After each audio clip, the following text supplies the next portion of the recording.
Hello friends, ఇవాళ యమ్మీగా బంగాళాదుంపతో పులుసు పెట్టుకుందాం.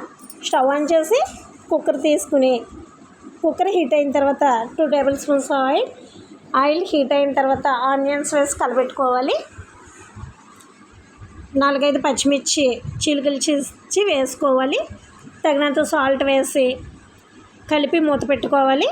సాల్ట్ వేయడం వల్ల ఆనియన్స్ తొందరగా మగ్గుతాయి. ఇప్పుడు ఆనియన్స్ మగ్గిన తర్వాత కట్ చేసి పెట్టుకున్న బంగాళాదుంపలు వేసుకోవాలి. తగినంత కారం, 1/2 టీ స్పూన్ పసుపు వేసి ఒకసారి కలుపుకొని మూత పెట్టుకుని 2 నిమిషాలు మగ్గనివ్వాలి.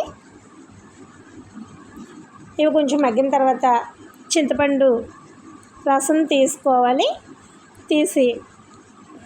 పోసుకోవాలి. తగినంత పోసుకోవాలి. ఇప్పుడు కుక్కర్ క్లోజ్ చేసి విజిల్ పెట్టుకోండి. 3 విజిల్స్ వచ్చే వరకు వెయిట్ చేద్దాం. స్టీమర్ పోయిన తర్వాత సాల్ట్ చెక్ చేసుకుని బౌల్లోకి తీసుకోవడమే. ఈజీగా అయిపోతుంది.